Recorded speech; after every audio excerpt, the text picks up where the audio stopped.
بسم الله الرحمن الرحيم.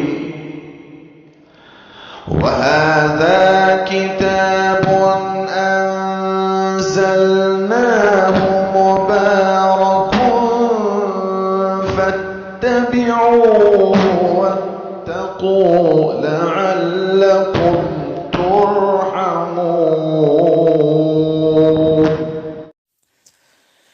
يعتذرون إليكم إذا رجعتم إليهم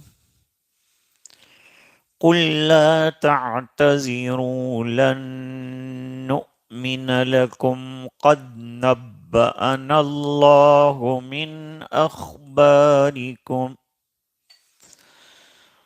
وسيرى الله عملكم ورسوله ثم تردون إلى عالم الغيب والشهادة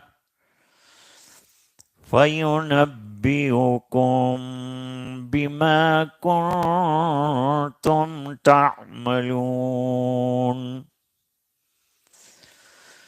سيحلفون بالله لكم إذا انقلبتم إليهم لتعرضوا عنهم فأعرضوا عنهم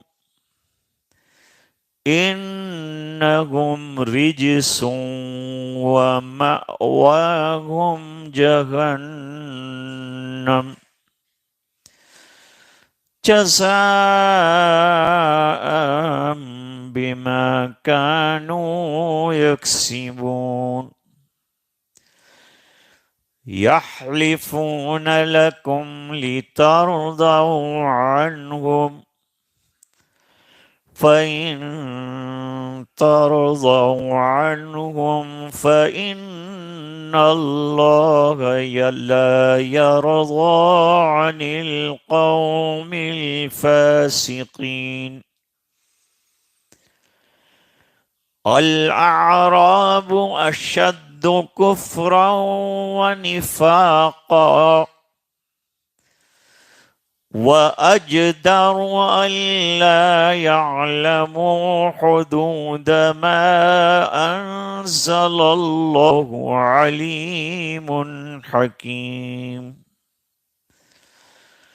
ومن الأعراب من يتخذ ما ينفق مغرما ويتربص بكم الدوائر عليهم دائرة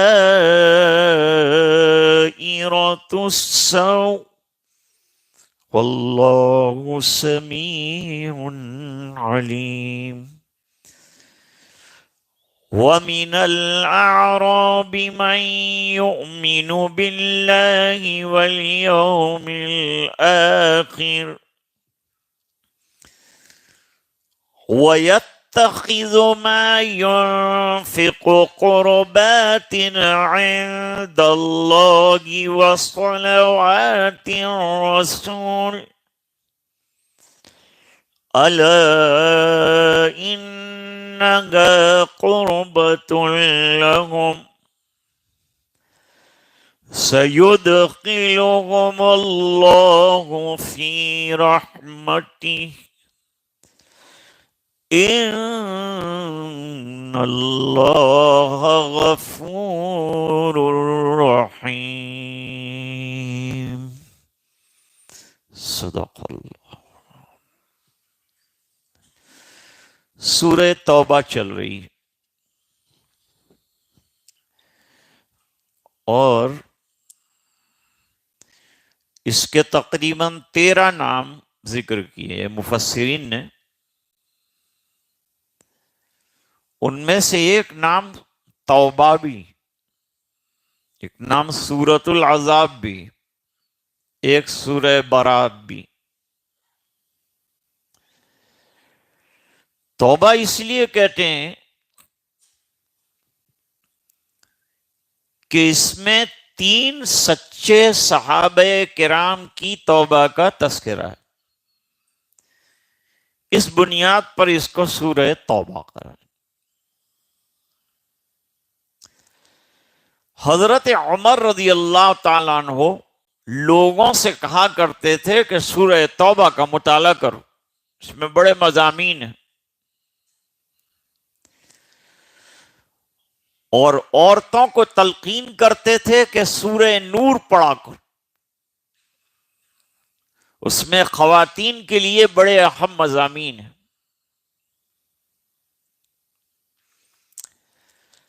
اب یہ نیا پارہ شروع ہوا لیکن سورت تو وہی پرانی ہے. ابھی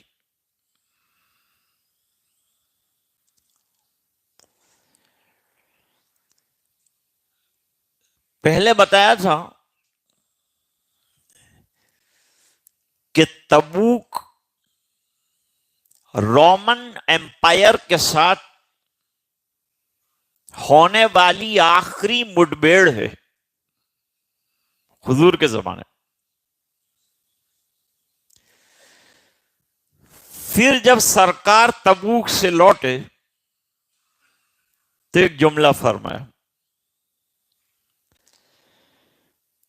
رجعنا من جہاد الاصغر الى جہاد الاکبر.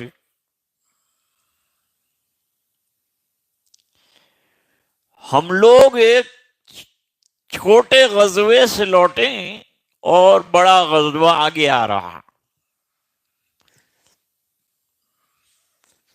لوگوں نے اس کو مقامی کام کی ضرورت پر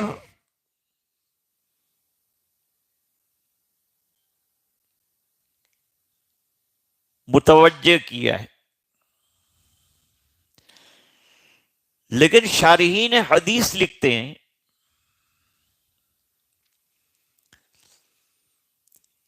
ایک تو جنگ موتا میں لڑائی رہی، اس میں اللہ نے کامیابی عطا فرمائی. دوسری مڈبیڑ بڑی جو ہے وہ تبوک کے موقع پر ہوئی. یہ جو غزوہ ہے یہ بنیاد بنا بعد میں جو رومن لوگوں کے ساتھ اور عیسائیوں کے ساتھ بڑی بڑی لڑائیاں ہیں اس کا پیش خیمہ تھا، بنیاد ڈال دی حضور پاک صلی اللہ علیہ وسلم نے، اور فرمایا کہ آگے بڑے بڑے جہاد تم کو ان لوگوں کے ساتھ کرنے، یہ مراد ہے.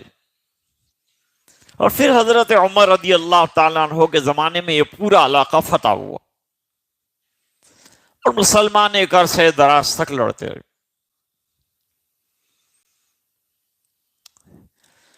آج کے سبق میں غزوہ تبوک سے لوٹ کر جب حضور گھر آئیں گے تو آپ صلی اللہ علیہ وسلم کا ایک معمول تھا،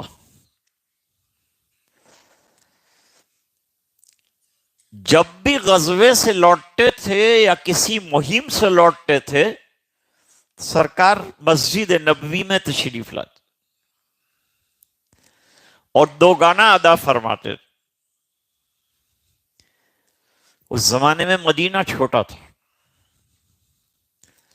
لوگوں کو پتا چل جاتا تھا کہ حضور پاک صلی اللہ علیہ وسلم تشریف لے آئے، تو جو لوگ مہم میں ساتھ نہیں ہوتے تھے وہ تمام آ جاتے. پھر حضور جب مدینہ چھوڑتے تھے تو کسی کو نائب بناتے تھے، وہ بھی موجود ہوتے تھے، ان سے مدینے کے احوال آپ کی غیر موجودگی میں کیا رہے اس کو بھی پوچھتے تھے. پھر لوگوں کا حال پوچھتے تھے، پھر ازواج مطہرات کا حال پوچھتے تھے، پھر اپنی بیٹیوں کے یہاں تشریف لے جاتے تھے. یہ ایک دستور تھا آپ صلی اللہ علیہ وسلم. فرمایا تبوک سے لوٹ کر جب آپ آئیں گے تو پھر وہ جھوٹے سچے معذورین سب ملنے آئیں گے. تبوک میں نہ آنے والے کون لوگ تھے اور آنے والے کون؟ جانے والے سچے صحابہ، نہ جانے والے حقیقت میں معذورین ہیں جو نہیں گئے. دوسرے وہ جو معذور نہیں تھے لیکن سستی کی وجہ سے نہیں گئے، ایسے کچھ لوگ تھے 10 کے قریب.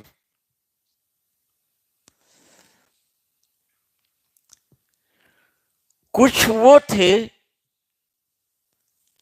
جو کوئی خاص عذر کی وجہ سے نہیں گئے، یا جن کو حضور نے روک دیا کہ نہیں تم رک جاؤ. تو ایک تو جانے والے، ایک نہ جانے والے.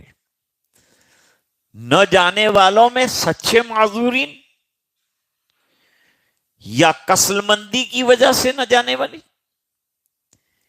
یا پھر جھوٹے آزار کر کے نہ جانے والے منافقین. پھر منافقین میں 2 قسمیں، ایک وہ جو شہر کے منافقین تھے، ایک وہ جو صحرائی منافقین تھے.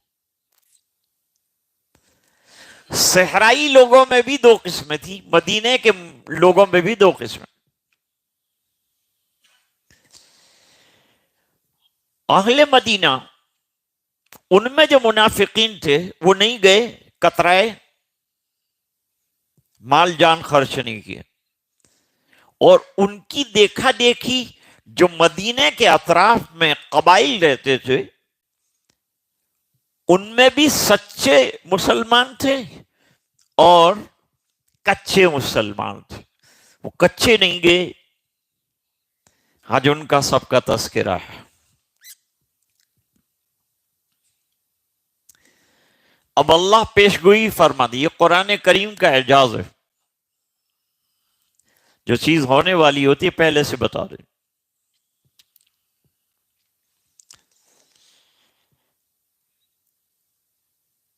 اے نبی، آپ جب اب مدینے جائیں گے تبوک سے لوٹ کر،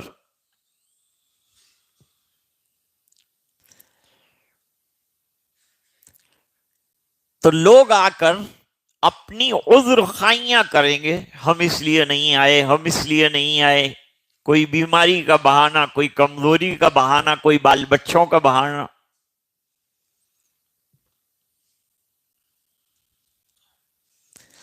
آپ کہہ دینا تم کو عذر خائیاں کرنے کی ضرورت نہیں، اللہ نے ہم کو بتایا ہے، تمہاری سب خبریں ہم کو دی، اور تمہارے اعمال کو اللہ دیکھ رہے اور اس کا رسول بھی دیکھ رہا ہے.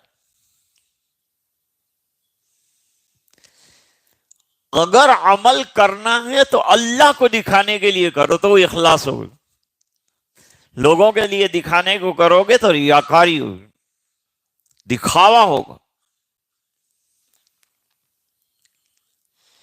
حدیث میں فرمایا من صلی یرائی فقد اشرک، ریاکاری بھی شرک کے اصغر ہے، نمائش شرک اصغر ہے. ومن صام یرائی فقد اشرک، دکھلاوے کی عبادت اللہ کو پسند نہیں. اللہ فرمائیں گے جن کو دکھانا تھا دکھا چکے، اب اجر کہے گا، اجر تو ہم کو دکھانے کا ملتا، لوگوں کو دکھانے کا نہیں ملتا.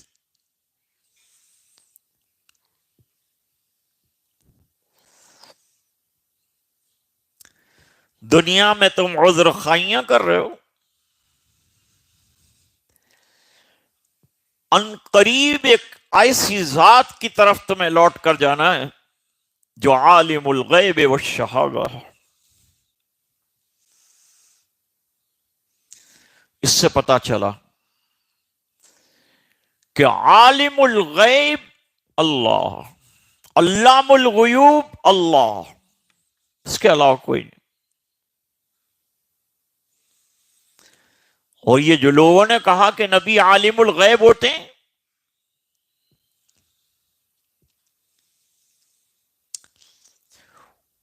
ان کے مذہب میں خود اختلاف ہے کہ کب عالم الغیب ہوئے حضور۔ ایک خیال تو یہ کہ پورا قرآن اتر گیا پھر عالم الغیب ہوئے، کچھ کہتے ہیں کہ تھوڑا اترنے کے بعد عالم الغیب ہوئے، اور جو باتیں وہ ذکر کرتے ہیں وہ جزویات ہے، وہ کلیات نہیں۔ خود نبی نہ کہتے ہیں کہ علام الغیوب ہم نہیں۔ جن چیزوں پر اللہ نے پردہ ڈالا ہوا ہے اس سے جب امت کو کچھ فائدہ پہنچانے کے لیے کچھ پردہ ہٹانے کی ضرورت ہوتی ہے تو کچھ غیب کی باتیں اللہ بتاتے ہیں۔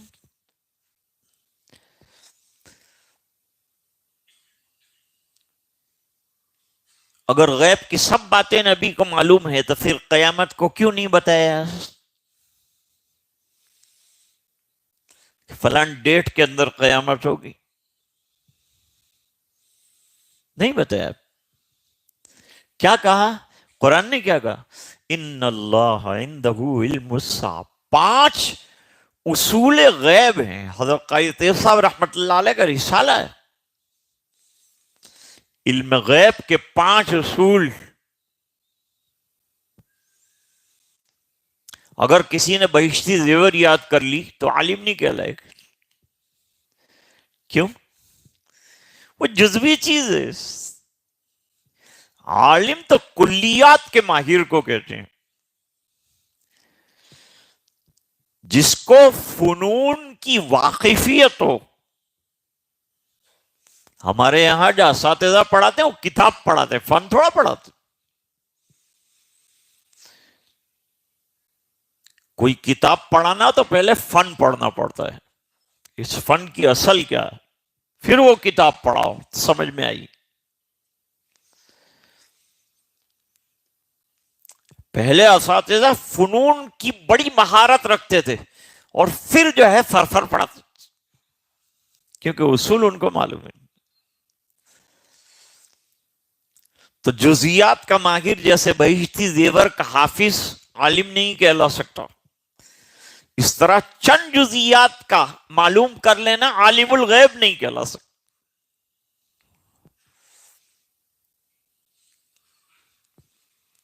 خیر یہ ضمنی بحث ہے۔ اب اللہ فرماتے ان قریب جب آپ جائیں گے مدینے تو یہ لوگ آ کر قسمیں کھائیں گے، ان کے قسموں کا اعتبار مت کرنا، ان سے اعراض کرنا، ان کے ساتھ بحث بھی مت کرنا۔ اللہ فرماتے ہیں انہم رجس، یہ باطنی نجاست لیے ہوئے لوگ، باطنی نجاست مراد ہے، نفاق باطنی نجاست اور کفر باطنی نجاست۔ انما المشرکون نجس، یہ نجاست کون سی ہے؟ باطنی، روحانی، اصنام پرستی، اس کو رجس اور گندگی کے ساتھ تعبیر۔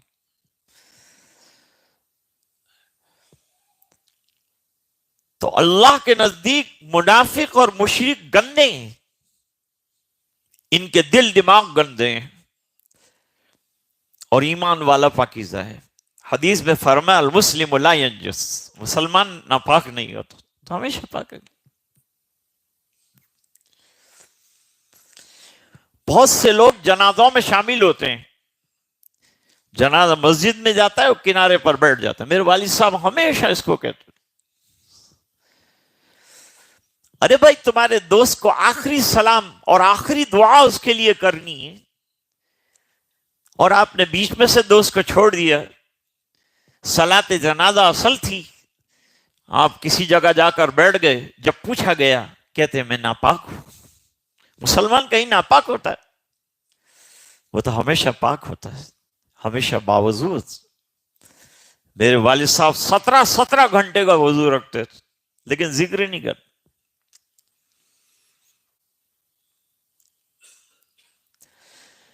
اللہ فرماتے ہیں کہ اگر انہوں نے جھوٹی قسمیں کھا لی اور آپ راضی ہوئے تو اگر آپ راضی بھی ہو جائیں تو بھی اللہ ان سے راضی ہونے والا نہیں. سرکار کی جو شفقت کی بات ہے کہ تھوڑی سی نرم بات کریں تو حضور معاف فرما دیتے ہیں. اللہ فرماتے ہیں ہم معاف نہیں کریں.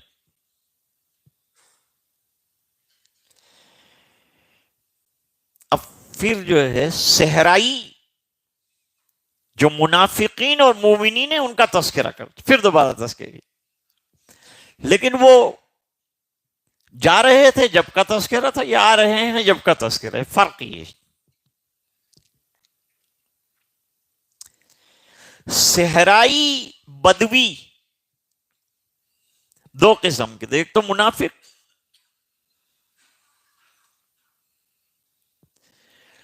بہت زیادہ گاؤں میں رہنے کی وجہ سے آدمی کو صحبت علماء نہیں ملتی تو دل سخت ہو جاتا اور بیلوں کی دمیں مروڑ مروڑ کے ان کا دماغ بھی مروڑ کھا جاتا ہے. اس لیے ان کو چاہیے کہ علماء کی صحبت اختیار کریں. یا ایھا الذین آمنوا اتقوا اللہ وکونوا مع الصادقین.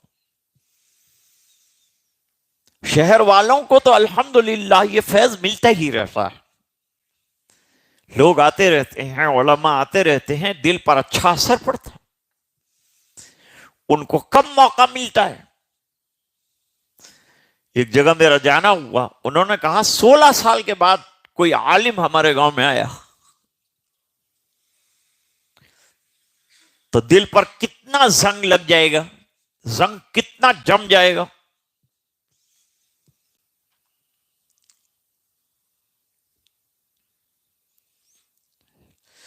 تو وہ اللہ کی حدود کو نہیں جانتے. ہر چیز کی حد ہے, آج اس پر گفتگو ہوئی.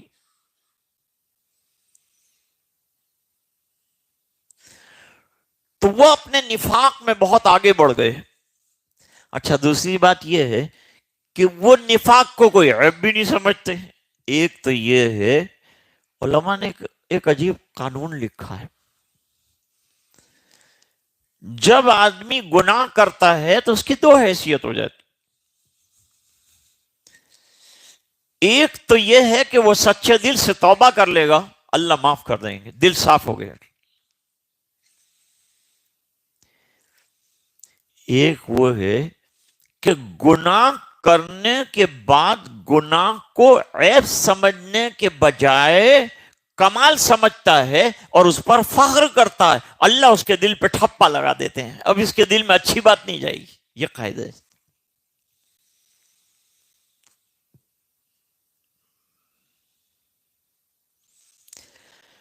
عرب جو سخت قسم کے منافق تھے ان کی سوچ کیا تھی؟ مدینے کے منافقوں کی بھی یہی سوچ ذکر کی ہے. ان کی بھی یہی سوچ ذکر کی کہ دونوں ایک ہی تھیلے کے چٹے بٹے ہیں.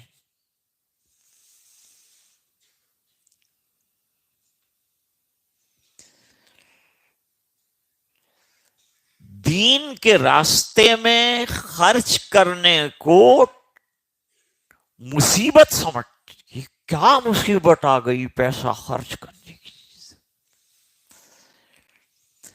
اور دوسرا مسلمانوں کے لیے گردش دورہ کا انتظار کرتے ہیں, کب ان کے اوپر حالات آئے کہ ہم خوش ہوں.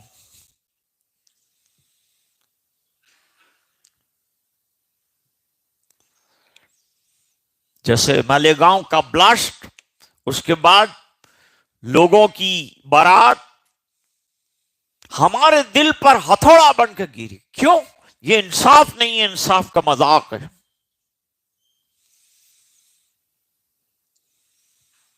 اس پر تو کسی وقت تفصیل سے بات کروں.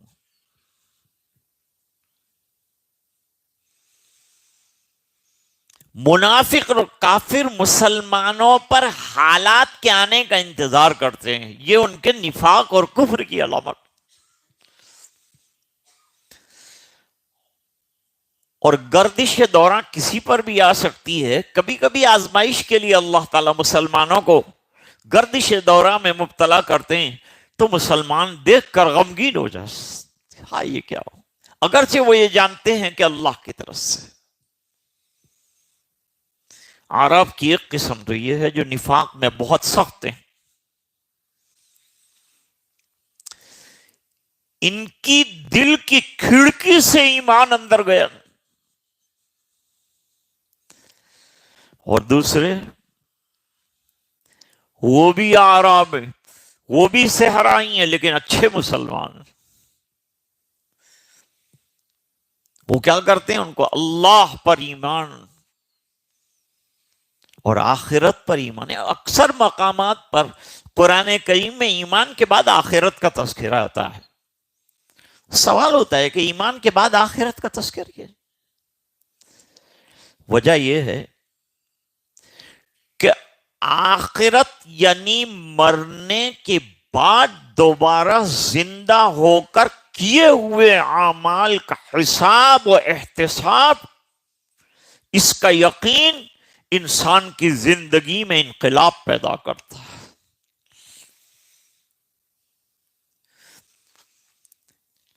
اس لیے بہت سے دقیانوسی اور تزندق سے تعلق رکھنے والے آخرت کو نہیں مانتے. کیوں؟ آخرت کو مانیں گے تو زندگی محدود ہو جائے گی. اب شراب نہیں پی سکتے، جواب دینا پڑے گا. اب جوا نہیں کھیل سکتے، جواب دینا پڑے گا. اب بدکاریاں نہیں کر سکتے، جواب دینا پڑے گا.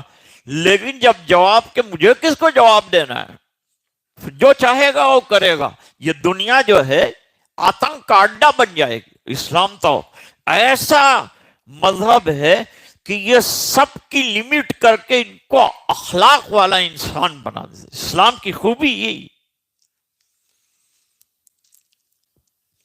وہ اللہ کے راستے میں خرچ کرتے ہیں تو اللہ سے قرب کا ذریعہ سمجھتے ہیں کہ یہ خرچ کر کے ہم اللہ کے قریب ہو جائیں.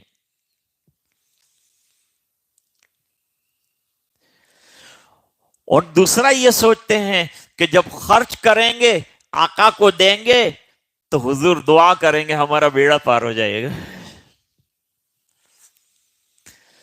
تو جب یہ نیت سے دیتے ہیں تو جیسی نیت ایسی برکت. الا انھا قربۃ لہم، تو ان کے لیے قرب کا سبب ہے. یہ اللہ پر ایمان لانا، آخرت پر ایمان لانا، اللہ کے راستے میں جان لگانا، اللہ کے راستے میں مال لگانا. کیا ملے گا اس پر؟ فرماتے ہیں اللہ اپنی رحمتوں میں داخل فرمائیں گے. اس سے بڑھ کر کیا چاہیے بھائی؟ اور رحمت یہ ہے کہ اللہ تعالیٰ مغفرت کے فیصلے فرما دیں گے. یہی رحمت ہے. کیوں کریں گے ایسا؟ ایسا اس لیے کریں گے کہ اللہ تعالیٰ اطاعت پسندوں کے ساتھ مغفرت کا فیصلہ کرنے والے اور رحمتوں کا معاملہ کرنے.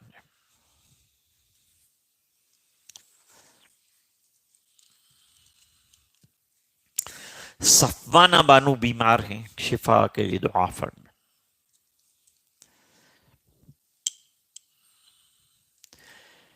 الحمد للہ رب العالمین والعاقبۃ للمتقین والصلاة والسلام علی سید الانبیاء والمرسلین محمد وعلی آلہ وصحبہ اجمعین. اللہم صل علی سیدنا محمد وبارک وسلم صلاة تنجینا بها من جمیع الاحوال والآفات، تقضی لنا بها جمیع الحاجات، تطہرنا بها من جمیع السیئات، ترفعنا بها عندك اعلی الدرجات، تبلغنا بها اقصى الغایات من جمیع الخیرات فی الحیات وبعد الممات، انک علی کل شیء. اللہم احسن عاقبتنا فی الامور کلہا واجرنا من خزی الدنیا وعذاب الآخرہ. اللہم وفقنا لما تحب وترضى واجعل آخرتنا خیرا من الأولى. اللہم لا مانع لما اعطیت ولا معطی لما منعت ولا راد لما قضیت ولا ينفع ذا الجد منک الجد.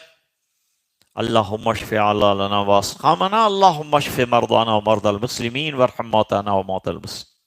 اے اللہ ہمارے گناہوں کو معاف فرما، کوتاہیوں سے درگزر فرما، اپنا فضل اور کرم شامل حال فرما، رحم کے اور کرم کے فیصلے فرما۔ اللہ دین کی سمجھ، قرآن کریم کی سمجھ عطا فرما، فہم عطا فرما، قرآن کریم سے عشق و محبت، ایک ایک حرف سے پیار، تلاوت، اس کے احکام پر عمل درآمد نصیب فرما۔ اے الہ العالمین، ذاکرانہ شاکرانہ زندگی عطا فرما۔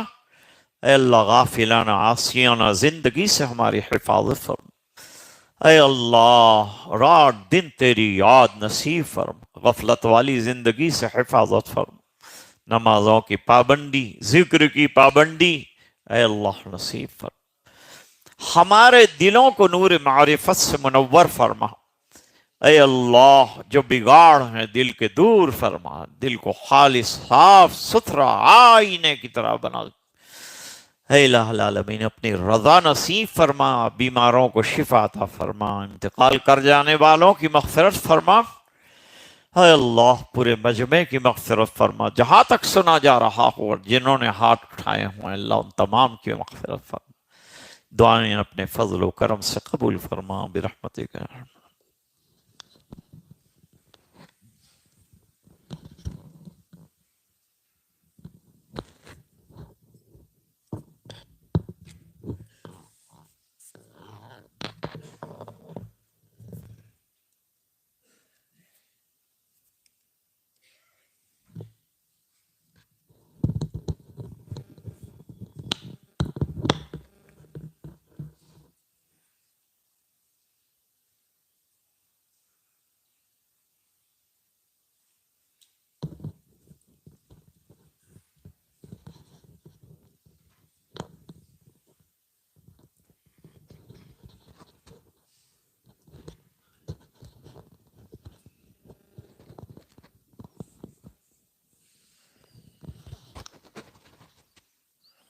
تھوڑی دیر ذکر کریں گے، روشنیاں بند کر دیجیے۔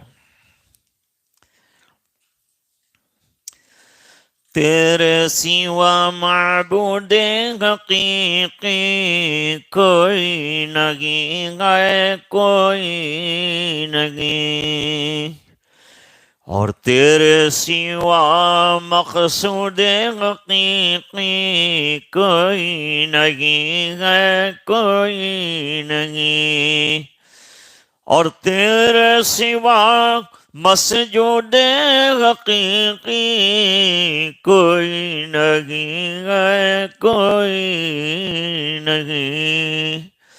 اب تو رگے بس تاڑ میں آخر ورد زباں اے میرے الہ۔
محمد رسول اللہ صلی اللہ علیہ وسلم الا اللہ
الا اللہ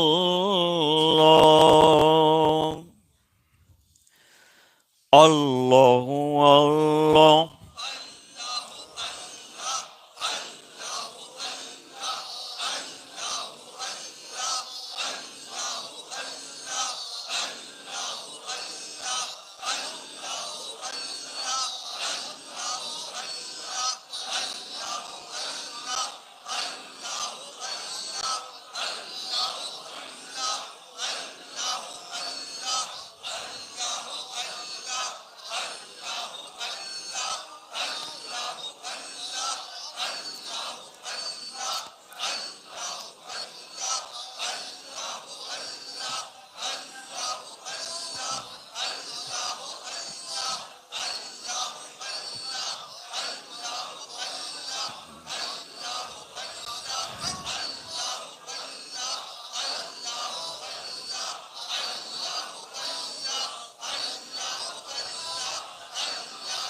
اللہ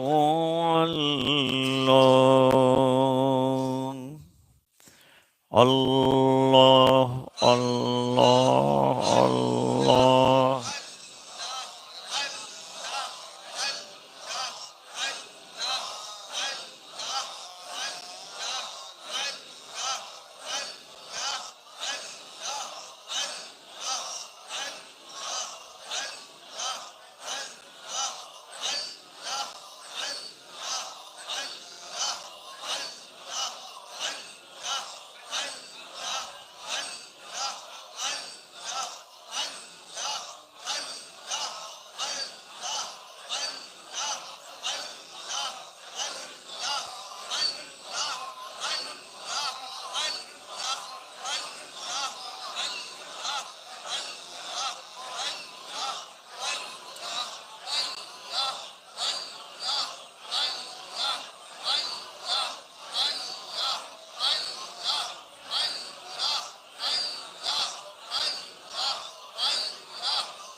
اللہ.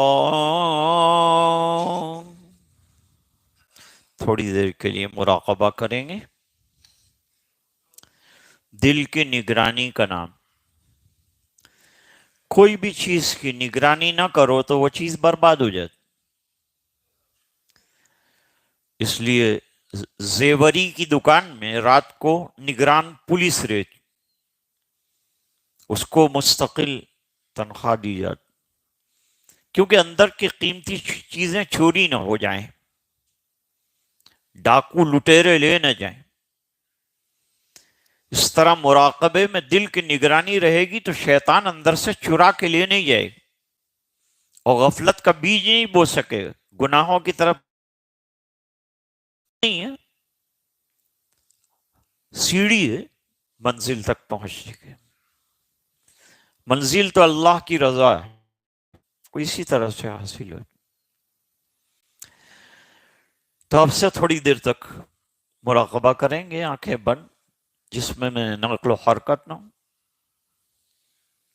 تصور ہو، ایک ہی تصور، اللہ کی رحمت برس رہی ہے، دل میں سما رہی، دل اللہ اللہ اللہ اللہ اللہ کر رہا.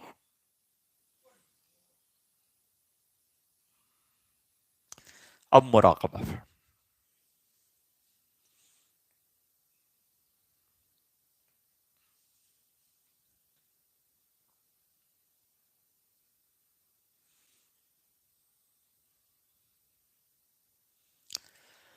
اے خفتہ دل بیدار شو، بیدار شو، بیدار شو.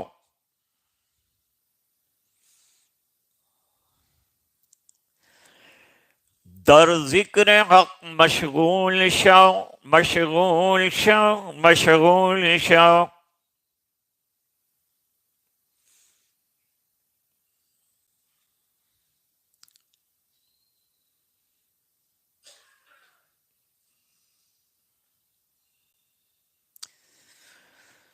عزیز و دوست و یارو یہ دنیا دار فانی،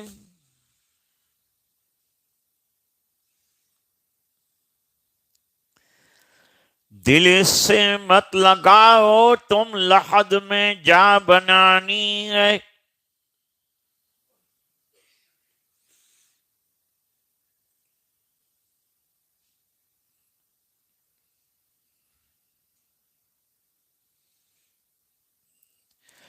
تو آیا بکرتات پسا لذات دنیا میں،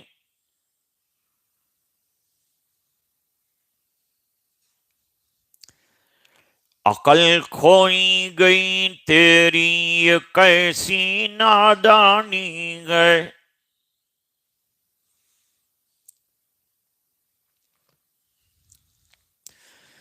تو روزے رکھ، نمازیں پڑھ، خدا کو یاد کر ہر دم، کہ یہ نیکی تجھے ایک دن کام آنی ہے.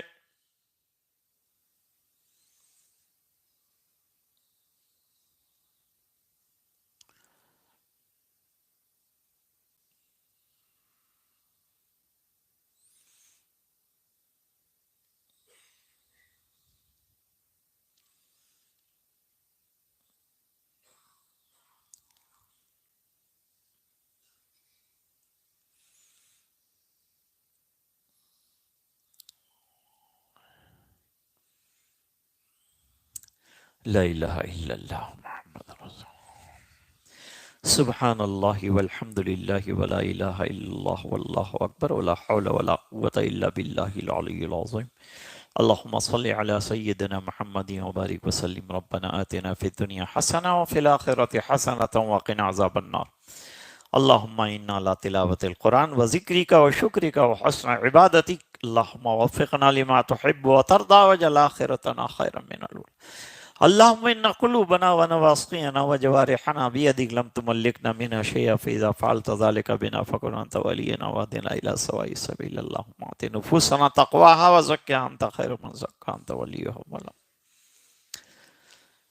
اللهم اشف علالنا واسقامنا، اللهم اشف مرضانا ومرضى المسلمين وارحم موتانا وموتى المسلمين، اللهم اغفر لنا ولوالدينا ولأساتذتنا ولمشايخنا ولمن حق علينا ولمن أوصانا بالدعاء، واغفر لجميع المسلمين والمسلمات المؤمنين والمؤمنات الأحياء منهم والأموات إنك سميع قريب مجيب الدعوات يا قاضي الحاجات يا حل المشكلات يا كافي المهمات يا دافع البليات يا شافي الأمراض إنك على كل شيء قدير۔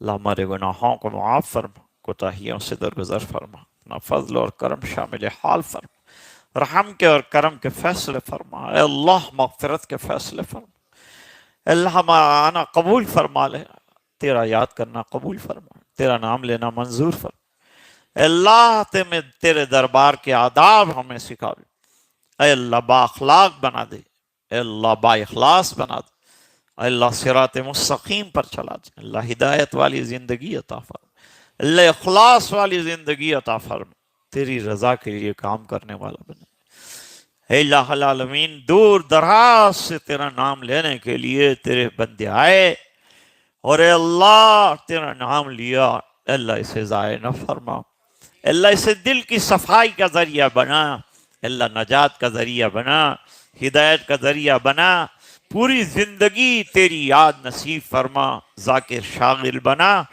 اے اللہ دل کے بگاڑ دور فرما، ظاہر باطن کے فساد کو ختم فرما، اخلاص عطا فرما، دل میں نور ایمان نصیب فرما، اور اے اللہ دلوں کو نور توحید سے اے اللہ مجلا فرما، مزکا فرما، نفوس کا تصفیہ فرما، اے الہ العالمین برائیوں کو ختم فرما، نیکیوں کا شوق عطا فرما، سنتوں کا عشق عطا فرما، 100% دین پر چلنے کی توفیق عطا فرما، ظاہری باطنی روحانی جسمانی بیماریوں سے شفا عطا فرما، اے اللہ پریشانیوں کو دور فرما، اے اللہ جو لوگ دنیا سے چلے گئے اللہ ان کی مغفرت فرما، اے اللہ جنہوں نے دعاؤں کی درخواست کی اے اللہ ان کی جو بھی تکلیف ہو اپنے فضل سے دور فرما،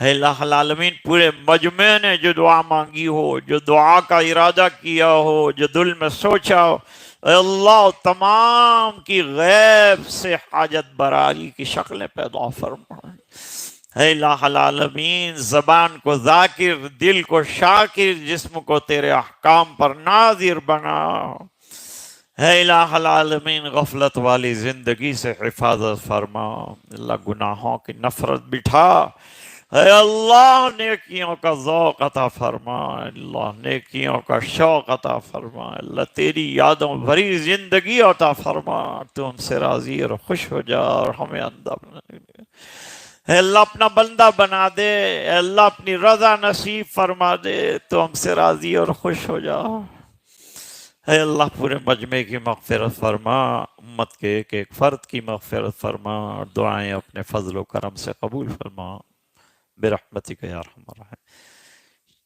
4 تاریخ پیر کے روز سگرام پورہ بڑی مسجد میں بعد نماز عشاء 9:15 بجے کی نماز ہے، یہ مجلس منعقد ہوگی انشاءاللہ۔